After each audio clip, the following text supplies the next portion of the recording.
पण गणपती बाप्पाच्या प्रसादासाठी झटपट तयार होणारे मुलांच्या आवडीचे ओरिओ बिस्किट मोदक तयार करणार आहोत। त्यासाठी मी एक 10 रुपयाचं ओरिओ बिस्किटचं पाकिट घेतलेलं आहे, ते फोडून घ्यायचे। एका पाकिटमध्ये साधारण 12 ते 11 बिस्किट निघतात। याची आपल्याला जी व्हाईट क्रीम असते ती काढून घ्यायची आहे। आपल्याला पूर्ण क्रीम काढल्यानंतर बिस्किटचे तुकडे करून घ्यायचे व मिक्सरच्या पॉटमध्ये घेऊन बारीक असे भरड अशी काढून घ्यायची आहे।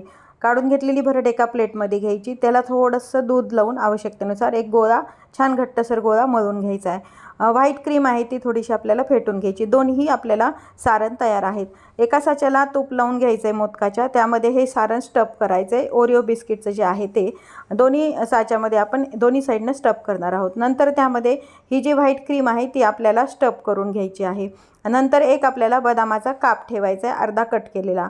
नंतर हे मोदकाचा साचा व्यवस्थित बंद करून घ्यायचा आणि मोदक काढून घ्यायचा आहे। तयार आहे आपला झटपट 5 मिनिटात ओरिओ मोदक।